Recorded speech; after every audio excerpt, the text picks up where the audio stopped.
کوشش کرتے ہیں کہ آج کی نشست میں ہم مکمل کر سکیں۔ ویسے تو یہ ایسا معاملہ ہے کہ آپ ساری زندگی بھی سیکھتے رہیں تو یہ سیکھنے کا عمل ختم نہیں ہوگا۔ ہمارے استاد صاحب فرمایا کرتے تھے کہ جس دن آپ کے سیکھنے کا مرحلہ اور عمل ختم ہو گیا سمجھ لو آپ کا زوال شروع ہو گیا۔ انسان ساری زندگی لرننگ پروسیس میں رہتا ہے، سیکھتا رہتا ہے۔ جب تک وہ اس مرحلے میں اپنے آپ کو رکھتا ہے تب تک وہ فلاح کے راستے پر رہتا ہے۔ صحیح مسلم کی روایت ہے اور اس روایت میں خود رسول اللہ صلی اللہ علیہ وسلم نے اذان کا جواب سکھایا ہے۔ یہ روایت آپ کے سامنے ہے، صحیح مسلم کی حدیث نمبر ہے 385۔ حضرت عمر بن خطاب رضی اللہ تعالیٰ عنہ اس کو روایت کرتے ہیں، فرماتے ہیں کہ رسول اللہ صلی اللہ علیہ وسلم نے فرمایا اذا قال المؤذن، جب مؤذن یہ کہے اللہ اکبر اللہ اکبر۔ یہ جو بلیک کلر سے کالے رنگ سے جو الفاظ ہیں یہ مؤذن کے ہیں اور جو لال رنگ کے ہیں یہ سننے والوں کے لیے جواب ہے۔ مؤذن کہے اللہ اکبر تو تم میں سے کوئی بھی سنے تو وہ کیا کہے جواب میں؟ ثم قال، پھر مؤذن کہے اشہد ان لا الہ الا اللہ، تو تم میں سے کوئی سنے تو کیا کہے؟ پھر مؤذن کہے اشہد ان محمد رسول اللہ، پھر آگے رسول اللہ صلی اللہ علیہ وسلم ثم قال حی علی الصلاۃ، پھر مؤذن کہے حی علی الصلاۃ لا حول ولا قوۃ الا باللہ۔ حی علی الصلاۃ کا جواب کیا ہوگا؟ باقی سب میں جو مؤذن کہہ رہا ہے ہم بھی وہی کہیں گے، لیکن یہاں یہ ہوگا کہ ہم وہ نہیں کہیں گے۔ کیوں؟ اس کا معنی وہ ہمیں مسجد میں بلا رہا ہے، ہمیں مسجد کی طرف بلا رہا ہے کہ آؤ نماز کی طرف آؤ، ہم بھی اس کو کہیں نماز کی طرف آؤ۔ تو ایک ہی جملے کا تکرار آئے گا نا، اس نے بھی نماز کے لیے بلایا، ہم نے بھی نماز کے لیے بلا لیا۔ اس لیے رسول اللہ صلی اللہ علیہ وسلم نے جو تعلیم ارشاد فرمائی وہ یہاں یہ ہے کہ جب مؤذن یہ کہے حی علی الصلاۃ تو تم نے کیا کہنا ہے؟ اسی طرح جب مؤذن حی علی الفلاح کہے تو کیا کہنا ہے؟ پھر آگے وہی ہے کہ اللہ اکبر لا الہ الا اللہ۔ فرمایا جس نے یہ کہا خلوص نیت سے، دل سے کہا، وہ جنت میں داخل ہو گئے۔ کتنا بڑا معاملہ کہ آپ یہ دیکھیں کہ اب اس کا معنی یہ ہے کہ آپ کو ہمیشہ اس بات پہ رہنا پڑے گا کہ کب مؤذن اذان دے۔ کسی دور میں ہماری خواتین اس قدر اس بارے میں خیال رکھا کرتی تھی کہ جیسے ہی اذان ہوتی اپنے سروں پر دوپٹہ لے لیتی، لیکن ایسا زوال آیا کہ اب وہ دوپٹہ سرے سے ہی وہ پہلے سر سے اترا اور گلے میں آیا، اب گلے سے بھی غائب ہو چکا ہے، اور اس کو ہم ترقی کا نام دیتے ہیں۔ اللہ تعالی ہمیں ایسی ترقی سے محفوظ رکھے۔ اب اس کے بعد ایک اور جملہ ہے، کل ہم نے قد قامت الصلاۃ کا جواب پڑھ لیا تھا۔ اذان کے اندر صبح کی اذان میں مؤذن کہتا ہے الصلاۃ خیر من النوم۔ ہم نے کل اس بارے میں تفصیل سے پڑھا کہ یہ جملہ کس سے ثابت ہے؟ حدیث سے ثابت ہے، رسول اللہ صلی اللہ علیہ وسلم نے خود اس کی تعلیم ارشاد فرمائی۔ لہٰذا جو یہ کہتے ہیں کہ حضرت عمر فاروق رضی اللہ تعالیٰ عنہ نے اس کو صبح کی اذان میں رکھا، وہ حضرت عمر کی طرف ایک غلط بات کی، ایک بات کی ایسی نسبت کرتے ہیں جو انہوں نے نہیں کی۔ رسول اللہ صلی اللہ علیہ وسلم نے یہ خود جملہ صبح کی اذان میں فرمایا الصلاۃ خیر من۔ اس کا جواب ہمارے فقہاء نے لکھا ہے۔ کس نے لکھا ہے؟ صدقت و بررت، تو نے سچ کہا اور تو نے نیکی کی، کیونکہ آپ کو رستے کی طرف بلا رہا ہے، تو آپ نے اس کے جواب میں کیا کہا؟ صدقت و بررت۔ اس کے بارے میں ہمارے فقہاء نے اس کو لکھا ہے۔ امام رافعی کہتے ہیں کسی حدیث میں یہ جملہ نہیں آیا۔ جو میری ذمہ داری ہے کہ میں آپ تک ایک چیز کھول کے واضح کر دوں، امام رافعی کہتے ہیں کہ کسی حدیث میں میں نے یہ جملہ نہیں سنا، بل نقلوہ عن بعض السلف، بعض بزرگان دین جو ہمارے اسلاف ہیں انہوں نے یہ ہمیں کہا کہ جب وہ یہ جملہ کہے تو تم کہو صدقت و بررت، یعنی یہ فقہاء نے لکھا ہے، اس کا ثبوت حدیث پاک میں اب اگر رسول اللہ صلی اللہ علیہ وسلم کی اس حدیث کے تحت جو مؤذن کہہ رہا ہے آپ وہ بھی اگر کہیں تو اس نے کیا کہا تھا؟ نماز الصلاۃ خیر من النوم، نماز، تو آپ نے بھی جواباً کیا کہنا؟ نماز نیند سے، واقعی آپ نے کہنا تو نے سچ کہا کہ نماز نیند سے۔ یہاں عارفین کاملین ایک اور بات لکھتے ہیں، وہ یہ لکھتے ہیں کہ یہ جو اذان کا کلمہ ہے الصلاۃ خیر من النوم، اس کا جواب کون دے گا؟ جو سویا ہوا ہے اس کو تو پتہ ہی نہیں کہ نماز نیند سے بہتر ہے، جو پہلے سے جاگا ہوا ہوگا وہی یہ کہے گا نا بھائی لبیک، کہ میں تیری آواز کو میں نے سن لیا، تیرے اعلان کو سن لیا، واقعی تو نے سچ کہا۔ وہی اس بات کا جواب دے سکتا ہے نا، جو سویا ہوا ہوگا اس کو کیا پتہ چلے گا کہ نماز نیند سے بہتر ہے، اس کو تو نیند میں پتہ ہی نہیں کہ کیا کیا ہو گیا۔ اللہ سے یہ بھی دعا کریں کہ اللہ تعالی ہمیں اذان کا جواب دینے کی توفیق عطا فرمائے، کہ کیوں اللہ کے نبی نے جنت کی بشارت کی ہے، کوئی معمولی سی بشارت نہیں ہے کہ معمولی سی کوئی بشارت ہو، کہ اللہ سے یہ بھی دعا کریں کہ اللہ ہمیں نیکیوں میں بھی امیر بنائے۔ ہم یہ دعا کرتے کہ یا اللہ ہمیں دولت مل جائے، اسٹیٹس مل جائے، بینک بیلنس، گاڑی بنگلہ مل جائے۔ ہم مادی اعتبار سے تو اپنے دولت مند ہونے کی خواہش کرتے، لیکن دینی اعتبار سے ہم کبھی یہ نہیں خواہش کرتے کہ اللہ ہمیں دینی اعتبار سے بھی مالا مال کرے۔ اب اس کے بعد آگے چلتے ہیں کہ جی اذان کا جو جواب ہے یہ سامنے آپ کے ہے کہ ہر حال میں، چاہے مرد پر غسل لازم ہو، عورت پر غسل لازم ہو، جو اس کے مخصوص ایام ہوتے ہیں اس میں بھی وہ اذان کا جواب دیں گے، اس میں بھی وہ اذان کا جواب دیں گے، کیونکہ قرآن کی تلاوت نہیں کر سکتے، باقی ذکر اذکار سارے کے سارے کیے جا سکتے ہیں، اس لیے وہ اذان کا جواب، جب اذان سنیں گے تو اذان کا جواب۔ فقہاء نے لکھا کہ فرض غسل کرنا، کسی کے اوپر غسل فرض ہے، اذان کی آواز آ رہی ہے تو ایسی حالت میں وہ اذان کا جواب دے گا، ایسی حالت میں وہ اذان کا، کیوں کہ اللہ کے نبی نے فرمایا مومن کبھی بھی اصلاً ناپاک نہیں ہوتا۔ وہ ناپاکی کا ایک حکم لگا لیکن بالفعل وہ ناپاک نہیں ہے کہ آپ اس کو کہیں کہ تو نے اللہ کا نام ہی نہیں لینا۔ پھر آگے اس حوالے سے ایک اور کہ تلاوت قرآن کریم آپ فرما رہے ہیں، اور اس تلاوت کے دوران آپ اذان سنتے ہیں تو آپ کے لیے کیا حکم ہے؟ فقہاء نے لکھا، ابن جریج کہتے ہیں مصنف عبدالرزاق کے اندر، امام بخاری اور امام مسلم کے استاذ ہیں، انہوں نے یہ روایت کی کہ ہمارے زمانے میں جب لوگ اذان سنتے ہیں تو اس طرح خاموش ہو جاتے ہیں جیسے قرآن کی تلاوت کے وقت خاموش ہوتے ہیں، ایسی خاموشی ہو جاتی ہے، یعنی اپنے کام کاج کو چھوڑ دیتے ہیں، اذان خاموشی سے سنتے ہیں، اس کا جواب دیتے ہیں۔ تو جو تلاوت قرآن کریم کر رہا ہے اس کے لیے بھی حکم یہی ہے کہ تلاوت کو موقوف کرے، اور اذان کا کیوں؟ فقہاء نے لکھا کہ تلاوت تو بعد میں بھی ہو سکتی ہے، یہ جو اذان ہو گئی اس کا دوبارہ جواب نہیں دیا جائے گا۔ اس میں ایک اور تفصیل بھی ہے، اور وہ تفصیل اور یہ ہے کہ اگر آپ بیٹھیں صبح کے وقت تو کئی اذانیں ہو رہی ہیں، پہلی اذان کا جواب دینا ضروری ہے، اور اس کے بعد پھر آپ اپنی تلاوت میں لگ جائیں یا آپ اپنے وظیفے میں لگ جائیں تو آپ کے لیے اجازت اور رخصت ہے۔ پہلی جو ہوگی اذان اس کا جواب دینا کیا ہے؟ ضروری ہے۔ پھر اس کے بعد سب سے اہم ترین معاملہ یہ بھی ہے کہ رسول اللہ صلی اللہ علیہ وسلم کی حدیث پاک جامع ترمذی کی 212 نمبر، حضرت انس اس کو روایت کرتے ہیں، حضور نے فرمایا اذان اور اقامت کے درمیان جو دعا مانگی جائے وہ رد نہیں ہوتی۔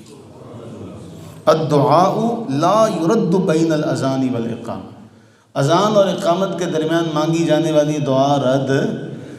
اب آپ دیکھیں، پہلے آپ نے اذان کا جواب دیا، اذان کا جواب دے کے آپ نماز کی تیاری میں لگ گئے، تو بتائیے آپ کی زبان سے اللہ کا ذکر ہی جاری رہے گا نا، اور اگر اس کا ذکر ہی جاری رہا تو رحمتیں جب نازل ہوں گی تو سارے کام خود بخود سنورنے لگیں گے۔ اس لیے کہا گیا کہ اذان اور اقامت کا درمیانی وقت جو ہے اس میں بھی کوشش کی جائے کہ اللہ تعالیٰ سے خیر کا سوال کیا جائے، خیر مانگی جائے، کیونکہ اللہ کے نبی علیہ السلام نے خود اس کی تعلیم دی ہے۔ اس کے بعد پھر ایک اور معاملہ کہ رسول اللہ صلی اللہ علیہ وسلم جب مؤذن کو کسی نے سنا وہ یہ کلمات کہہ رہا ہے، اس کے بعد وہ یہ دعا مانگے۔ یہ صحیح بخاری کی روایت نمبر 614، دعا آپ کے سامنے ہے، یہ ہمیں دعا بچپن میں آپ کے تو علم نہیں ہوگا، جو ہمارے دور کے لوگ ہیں انہیں پتہ ہوگا کہ جب پی ٹی وی تھا ایک ہی چینل اور اس کے اوپر اذان چلتی تو باقاعدہ بعد میں اذان کا جواب دیا جاتا تھا، اور کئیوں نے اس سے سن کے کسی زمانے میں یہ خیر کا ذریعہ ہوتے تھے۔ آج جو ہے یہ شر کا ذریعہ ہے میڈیا اکثر، اللہ ماشاء اللہ۔ اللہ کے نبی علیہ السلام نے فرمایا، اور کل ہم نے یہ روایت پڑھی تھی، حضور نے فرمایا جو یہ دعا مانگے میرے لیے کہ ایک وسیلہ، ایک مقام ہے جو اللہ نے ایک بندے کے لیے خاص کیا ہوا ہے، اور مجھے یقین ہے کہ وہ بندہ میں ہی ہوں، لیکن جس کسی نے بھی یہ دعا مانگی میری شفاعت اس کے لیے حلال ہو جائے گی۔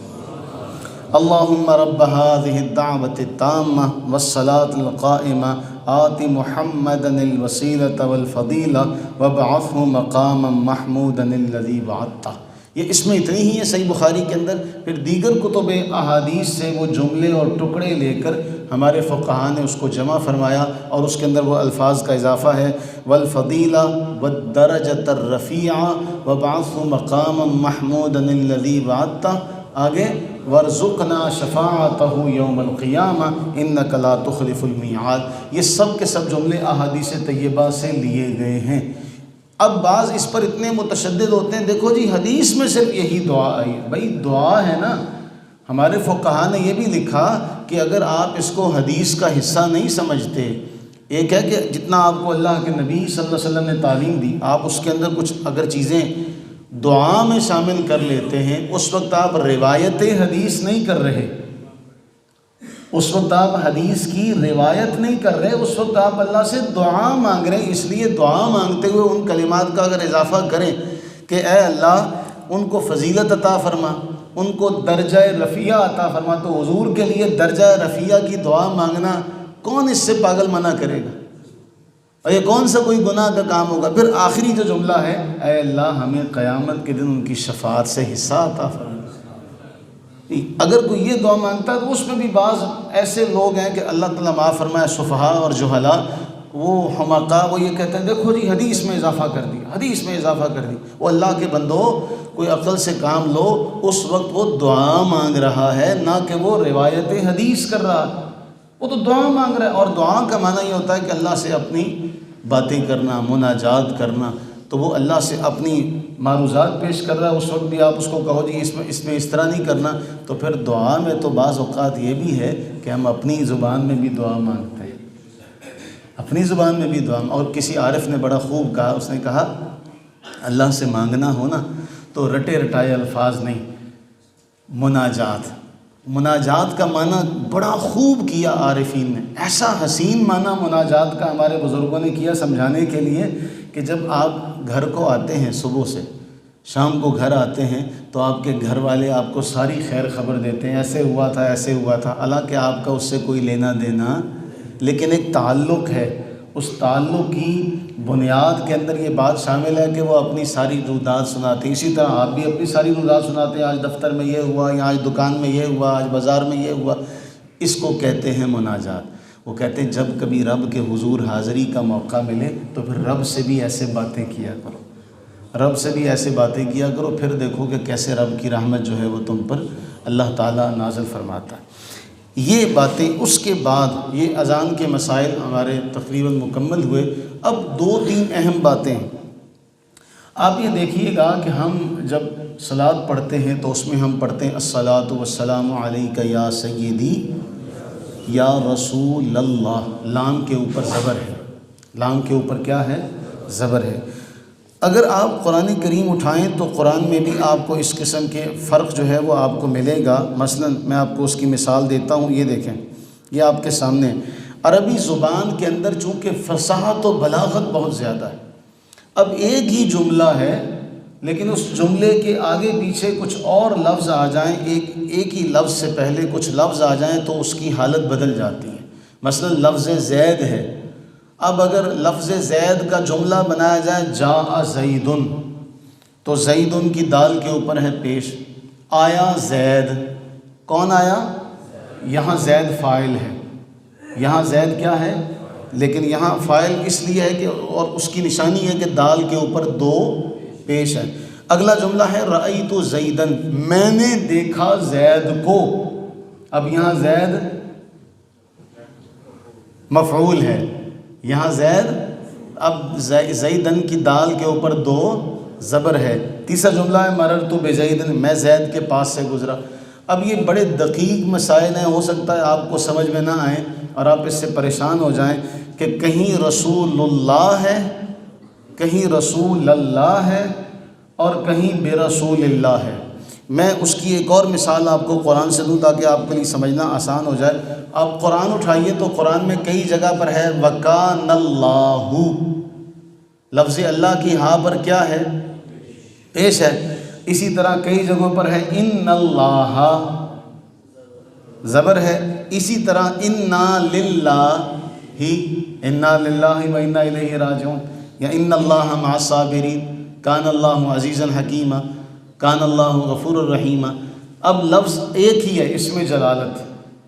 اب آپ پہلے پر دیکھیں، ہاں کے اوپر لفظ اللہ کے آخری جو ہاں ہے اس پر پیش ہے، دوسرے میں زبر ہے، تیسرے میں ایک ہی لفظ ہے، اس کے آخر پر زبر زیر پیش آتا ہے مختلف احوال کے اعتبار سے۔ تو عام آدمی کے لیے یہی ہے کہ وہ ان پر اسی طرح سے عمل کرے۔ اب جب کلمہ پڑھتے ہیں تو کلمے میں ہے لا الہ الا اللہ محمد الرسول اللہ، ٹھیک ہے؟ وہاں دال پر کیا ہے؟ 2 پیش۔ اور جب اذان پڑھی جاتی ہے تو اذان میں پڑھتے ہیں اشہد ان محمد الرسول اللہ، یہاں دال پر کیا ہے؟ زبر ہے۔